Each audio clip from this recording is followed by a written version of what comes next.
पहली बार इसमें बैठे रहे, आपको रियल डेवलप हुआ इस जमीन के भारत देश के।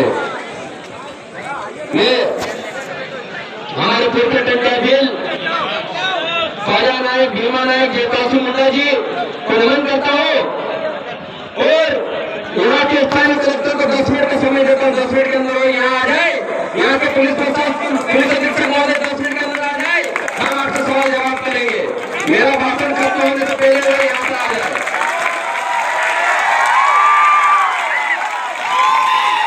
हम पूछेंगे कि हमको यहाँ क्यों आना पड़ा, हम बताएंगे कलेक्टर की ड्यूटी क्या है और एसपी की ड्यूटी क्या है, हम बताएंगे।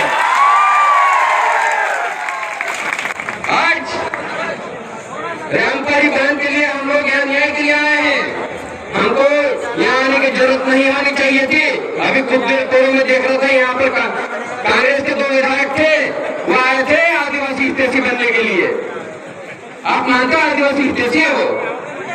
अगर आदिवासी हितैषी होते ना तो आपको या भरी बारिश में बैठने नहीं देते, यहाँ पर वाटर प्रूफ टेंट लग जाता। ये ढोंगा तो ये बंद कर दिए, अब युवा समझने लग गए हैं है ना। ये पीली क्रांति के युवा वैचारिक युवा है, किसी आरती पार्टी के गोद में बैठे हुए युवा नहीं है, ये याद रखना। किसी पार्टी के साथ सोचा आप लोग करते होंगे, हम लोग नहीं करते, हम असली आदिवासी खून है। और हम लोग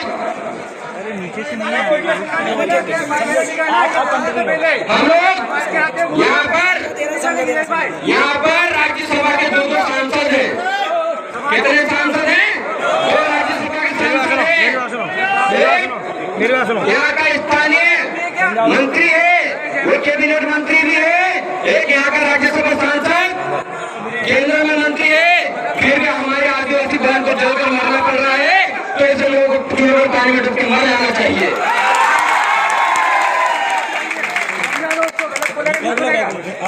डॉक्टर हिना लावा नाम बोलते हैं, नहीं कैसे बोलना सुनिए सब लोग यहाँ पर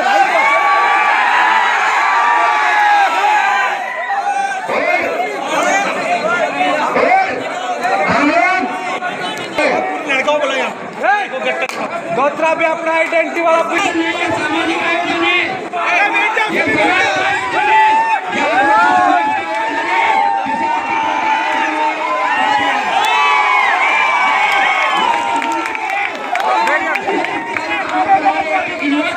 है। किसी पार्टी का आयोजन नहीं है, ये बात के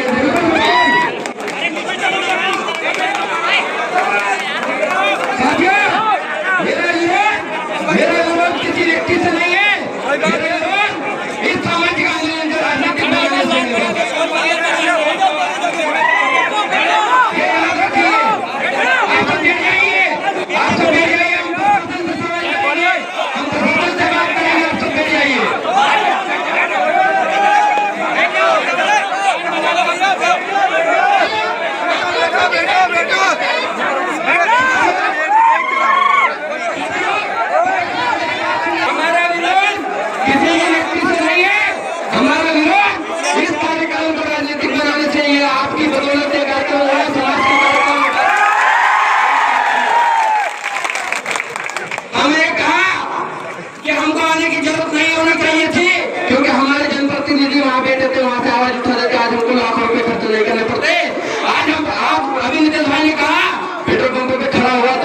सोचना पड़ा कि पेट्रोल कहां से डलेगा, डीजल कहां से डलेगा, ये सोच के आना पड़ा।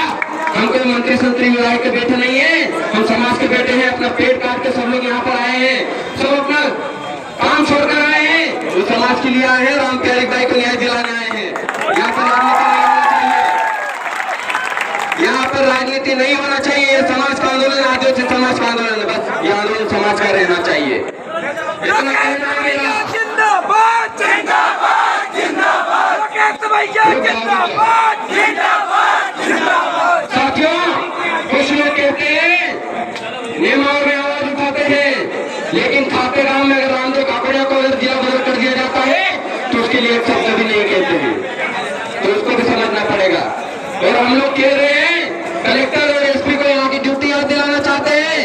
महेंद्र भाई कह रहे थे कि कोई जनप्रतिनिधि विधायक में भीग उनकी ही गलती है। अगर वो चाहते तो यहाँ पर उनके आदिवासियों के लिए धर्मशाला बना देते तो हम वहाँ कार्यक्रम कर देते। एक भी सामुदायिक भवन नहीं बना, इसके कारण हमको यहाँ बरसात में कार्यक्रम करना पड़ रहा है। किसी के पार्टी के कार्यक्रम होते प्रशासन खुद अपने आप वाटर प्रूफ टेंट लगा देता। आप सब लोग भीगे हैं, वहाँ कीचड़ में बैठे हैं, बहुत सारे लोग, बहुत सारी नारी शक्तियां वहां पर बैठी है, तस से मस नहीं हुए, क्योंकि ये रियल डीएनए है आदिवासियों का, इसलिए यहां से नहीं हिले। हम लोगों को यह समझना होगा कि जो जनप्रतिनिधि हमने बनाए हैं और किसी पार्टी के साथ चले गए हैं, उन्होंने हमारे लिए क्या किया। और दूसरी बात, यहाँ पर बेरोजगार युवा भी बैठे हैं। कुछ लोग कहते हैं हमारी पार्टी ने क्या 1.5 साल तक तुम्हारी भी पार्टी थी, तुमने भी क्या कर लिया, और तुम्हारे कितने बेकार पद निकाल दिए पता है सभी को। तो बात सच हो वो बोलनी चाहिए, बुरा लगे तो लगे। और यहाँ के पुलिस प्रशासन को यह ध्यान रखना चाहिए, आपका कर्तव्य है, आपको सुप्रीम कोर्ट का 5 जनवरी 2011 का जजमेंट बनना चाहिए। 10367 गैल नंबर महाराष्ट्र का, उसमें लिखा है आपके कर्तव्य दे रखे हैं। आदिवासियों के संरक्षण, संवर्धन और उसकी व्यवस्था की जिम्मेदारी कलेक्टर की होगी, पुलिस प्रशासन की होगी, जितने लोग तनख्वाह लेते हैं उनकी होगी। और तनख्वाह लेने वाले लोग आदिवासियों पर जुल्म बढ़ा रहे हैं। राम प्यारी भाई का मुद्दा ठंडा हुआ नहीं था, उनकी हत्या स्थानीय नहीं हुई कि एक और भाई अपने नितिन भाई ने कहा कि हम आवाज तोड़ दिया। यहाँ का जो रेंजर है वो क्या प्रेमचंद शर्मा ना, प्रेमचंद शर्मा, उसको सस्पेंड नहीं किया जाता। और एक आदिवासी जो रक्षक होता है, जो आदिवासियों को बचाने की कोशिश करता है, उनके मकान बचाने की कोशिश करता है, प्रताप पटेल, उसको निलंबित कर दिया जाता है मामला करने के लिए। आप ये दोहरा रवैया ना अपनाएं। निर्भया मरी थी तब भी हमारी संवेदना थी, हमने रोड पे मोमबत्तियां निकाली थी और कहा था कि बलात्कार करने वालों को फांसी की सजा का कानून बनना चाहिए। तो राम प्यारी बाई जब मरी और उनको जिंदा जला दिया गया, तब यहाँ के मुख्यमंत्री का, ये देश के प्रधानमंत्री का मुंह क्यों नहीं खोला, उन्होंने एक शब्द क्यों नहीं बोला। संवेदना रखो तो सबसे रखिए, इसलिए ये दोहरी रवैया अपनाना बंद कर दीजिए। और बार बार कह रहा हूँ कि आप सभी साथी वीडियो बनाकर रख लीजिए। और सबसे पहले बात, इस देश का मूल मालिक आदिवासी है। यह 5 जनवरी 2011 का जजमेंट कहता है, उसको एक एक युवा पढ़े और शासन प्रशासन को बताए कि उनकी ड्यूटी क्या है, उनके कर्तव्य क्या है। कलेक्टर भी कोई नहीं है, कलेक्टर भी हमारा नौकरी है। बात करने की बात करते हैं, Madhya Pradesh land revenue rule 1959 की धारा 165 में लिखा है कि जिस जमीन पर आदिवासी रह रहा है वह जमीन उसकी है। तो वहाँ के फॉरेस्ट विभाग ने उसके पीएम आवास को कैसे तोड़ा।